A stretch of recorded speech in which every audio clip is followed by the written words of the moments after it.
Código Civil, artigos 53 a 78, atualizado até 2 de junho de 2022.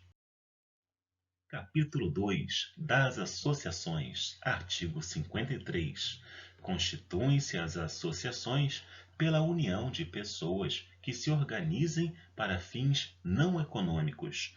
Parágrafo único. Não há, entre os associados, direitos e obrigações recíprocos. Artigo 54. Sob pena de nulidade, o Estatuto das Associações conterá: inciso 1. A denominação, os fins e a sede da associação. Inciso 2. Os requisitos para admissão, demissão e exclusão dos associados. Inciso 3. Os direitos e deveres dos associados. Inciso 4. As fontes de recursos para sua manutenção. Inciso 5. O modo de constituição e de funcionamento dos órgãos deliberativos. Inciso 6. As condições para a alteração das disposições estatutárias e para a dissolução. Inciso 7. A forma de gestão administrativa e de aprovação das respectivas contas. Artigo 55. Os associados devem ter iguais direitos, mas o Estatuto poderá instituir categorias com vantagens especiais. Artigo 56. A qualidade de associado é intransmissível se o Estatuto não dispuser o contrário. Parágrafo único. Se o associado for titular de cota ou fração ideal do patrimônio da associação, a transferência daquela não importará de per si na atribuição da qualidade de associado ao adquirente ou ao herdeiro, salvo disposição diversa do Estatuto. Artigo 57. A exclusão do associado só é admissível havendo justa causa, assim, reconhecida em procedimento que assegure direito de defesa e de recurso nos termos previstos no Estatuto. Parágrafo único revogado. Artigo 58. Nenhum associado poderá ser impedido de exercer direito ou função que lhe tenha sido legitimamente conferido, a não ser nos casos e pela forma previstos na lei ou no Estatuto.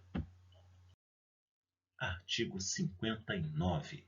Compete privativamente à Assembleia Geral: inciso 1. Destituir os administradores. Inciso 2. Alterar o Estatuto. Parágrafo único. Para as deliberações a que se referem os incisos 1 e 2 deste artigo, é exigido deliberação da Assembleia especialmente convocada para esse fim, cujo quórum será estabelecido no Estatuto, bem como os critérios de eleição dos administradores. Artigo 60. A convocação dos órgãos deliberativos far-se-á na forma do Estatuto, garantindo a 1/5 dos associados o direito de promovê-la. Artigo 61. Dissolvida a associação, o remanescente do seu patrimônio líquido, depois de deduzidos, se for o caso, as cotas ou frações ideais referidas no parágrafo único do artigo 56, será destinado à entidade de fins não econômicos designada no Estatuto ou, omisso este, por deliberação dos associados, à instituição municipal, estadual ou federal de fins idênticos ou semelhantes. Parágrafo 1º. Por cláusula do Estatuto ou no seu silêncio, por deliberação dos associados, podem estes, antes da destinação do remanescente referida neste artigo, receber em restituição, atualizado o respectivo valor, as contribuições que tiverem prestado ao patrimônio da associação. Parágrafo 2º. Não existindo no município, no estado, no Distrito Federal ou no território em que a associação tiver sede, instituição nas condições indicadas neste artigo, o que remanescer do seu patrimônio se devolverá à Fazenda do Estado, do Distrito Federal ou da União. Capítulo 3 das Fundações. Artigo 62. Para criar uma fundação, o seu instituidor fará, por escritura pública ou testamento, dotação especial de bens livres, especificando o fim a que se destina e declarando, se quiser, a maneira de administrá-la. Parágrafo único. A fundação somente poderá constituir-se para fins de: inciso 1, assistência social; inciso 2, cultura, defesa e conservação do patrimônio histórico e artístico; inciso 3, educação; inciso 4, saúde; inciso 5, segurança alimentar e nutricional; inciso 6, defesa, preservação e conservação do meio ambiente e promoção do desenvolvimento sustentável; inciso 7, pesquisa científica, desenvolvimento de tecnologias alternativas, modernização de sistemas de gestão, produção e divulgação de informações e conhecimentos técnicos e científicos; inciso 8, promoção da ética, da cidadania, da democracia e dos direitos humanos; inciso 9, atividades religiosas; e inciso 10, vetado. Artigo 63. Quando insuficientes para constituir a fundação, os bens a ela destinados serão, se de outro modo não dispuser o instituidor, incorporados em outra fundação que se propõe a fim igual ou semelhante. Artigo 64. Constituída a fundação por negócio jurídico entre vivos, o instituidor é obrigado a transferir-lhe a propriedade ou outro direito real sobre os bens dotados e, se não o fizer, serão registrados em nome dela por mandado judicial. Artigo 65. Aqueles a quem o instituidor cometer a aplicação do patrimônio, em tendo ciência do encargo, formularão logo, de acordo com as suas bases, artigo 62, o estatuto da fundação projetada, submetendo-o, em seguida, à aprovação da autoridade competente, com recurso ao juiz. Parágrafo único. Se o estatuto não for elaborado no prazo assinado pelo instituidor ou, não havendo prazo, em 180 dias, a incumbência caberá ao Ministério Público. Artigo 66. Velará pelas fundações o Ministério Público do Estado onde situadas. Parágrafo 1º. Se funcionarem do Distrito Federal ou em território, caberá o encargo ao Ministério Público do Distrito Federal e territórios. Parágrafo 2º. Se estenderem a atividade por mais de um Estado, caberá o encargo em cada um deles ao respectivo Ministério Público. Artigo 67. Para que se possa alterar o estatuto da Fundação, é mister que a reforma, inciso 1, seja deliberada por 2/3 dos componentes para gerir e representar a Fundação.